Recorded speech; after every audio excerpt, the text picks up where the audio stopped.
Hello guys, going to be going over the NBA preseason slate for October 5th on Tuesday. So we got 4 games here starting at 4:30 p.m. Pacific time.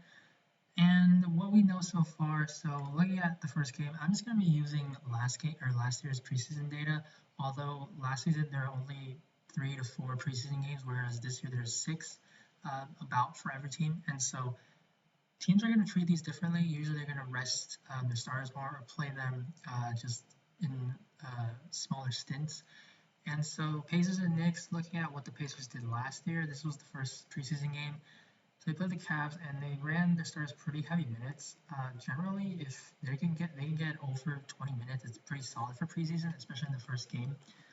And as we saw on Monday, it looks like some of the starters, like in the early games, like Philly, they like Embiid, Tobias Harris, they're not playing.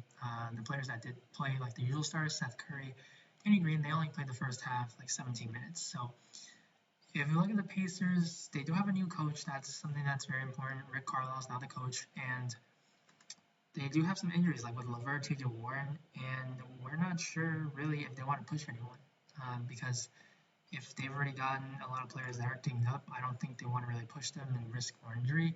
So I would say first game they probably are going to take it easy, but then you also have to factor in just raw points. You're probably going to be able to play anyone that you want just because there's going to be value. And with teams going with like almost 15-man rotations, you're going to have a lot of value down there that allows you to pay up. And so I guess you would use these guys as higher floors. So if you do have the money, sure, Sabonis, he's fine, but I mean, he's not going to be a priority. I would say the guys that I'm actually interested in would be the new guys, so Chris Duarte and Isaiah Jackson.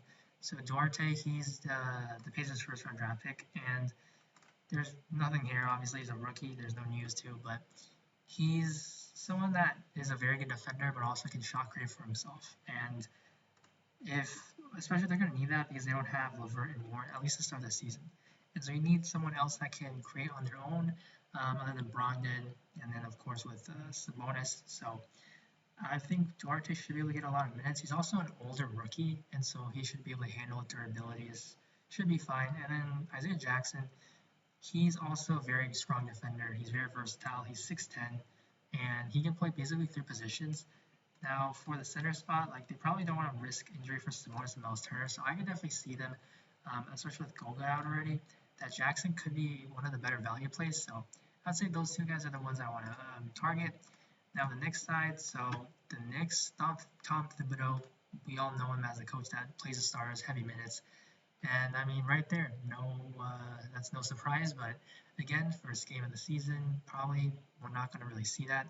And Emmanuel quickly actually didn't play this game, and I would say that he should be able to get like 20 minutes or something. And his price, he's 6K, so it's not like really appealing, especially because they have Kemba Walker this year and then Derrick Rose still, but they are going to be playing quickly and Rose together in the lineups.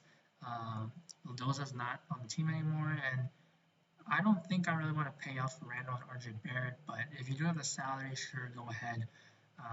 But yeah, the Knicks team, just we need to wait on who's inactive, so can't really do anything right there. And then Cleveland, so there's some questionable guys. We don't have really anything like um, the Cavs side. The first game last year, this is what they did. I mean, Okoro, he got 33 minutes. That was a rookie last year. Maybe, they could play him, play their rookie, which is Evan Mobley more. But I mean, the Cavs, they're full of bigs. Like looking at center power forward, I mean, if Jared Allen's out, then yeah, I think Evan Mobley probably is going to be the chalkiest player, and I would play him. But like they can play Markkanen, Kevin Love, Isaiah Hartenstein. They're all centers, so I don't really know what to do here. Hopefully, maybe we have some clarity tomorrow.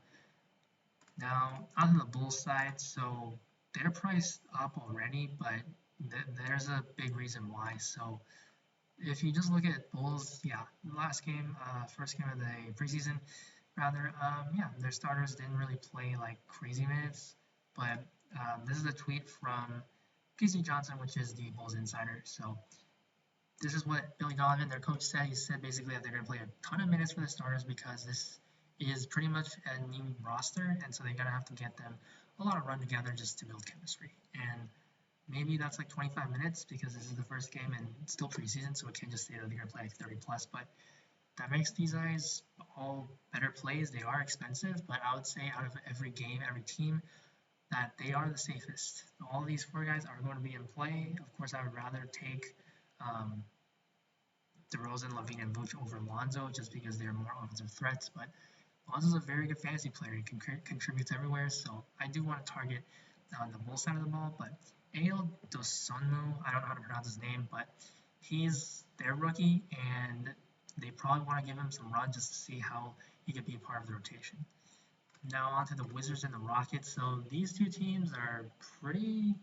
I don't want to say the Wizards are in full rebuild because they still have Beal, but they don't have Westbrook anymore. They're going to be entering some more pieces, new pieces. So I don't really know what to do with this team either. I know that's not what you guys want to hear, but we just need to wait for the news. It's the night before, so it's pretty much we have to wait 90 minutes before the lock or of the game tip-offs. And so, yeah, you can play Beal. I think all these guys, the price is fine, so they're definitely in play. A lot of these guys do have upside, like Harold, Gafford, Roy, if he's able to play. So just wait and see. And then the Rockets side, taking a look at this is what the Wizards did last season. You can just Google, the team preseason 2020, and you can see all the games from Google. Now onto the Rockets. The Rockets, Steven Silas, still the coach here. Bruno Caboclo, only guy that played over 20 minutes, and we don't know what they're gonna do. From what it sounds like, the Rockets, they did say that they're probably gonna just use this as a test run, some more chemistry building. So I don't really like the sound of that, but they're priced pretty well. But it's kind of like the same thing for every team. There's going to be players that are priced below 6K that can go off. So if we get some more clarity again, then sure, maybe Jalen Green because he is a top pick. They should be able to get him a lot of run. Say he's the most attractive piece on this team. Now the Bucks side, I don't think Giannis is going to play. If he does, then probably under 20 minutes. But just a championship winning team, I don't think they're going to play their stars heavy minutes. So not really going to be on my radar. I could probably place some of the younger guys, but we don't really know what to do either here. Like maybe if the Nasus gets run, he's the minimum. But yeah, just we have to wait for the beat reporters. Now the Grizzlies, so they do have some guys that are already ruled out. Jaren Jackson, maybe he can get some minutes because he's been he did return last season, but that was towards the end. Maybe they just want to get him some more run just to be able to play more minutes this year, start. And yeah, he's someone who has massive upside, so very good, very good for John Morant, really, for like pick and roll, pick and pops.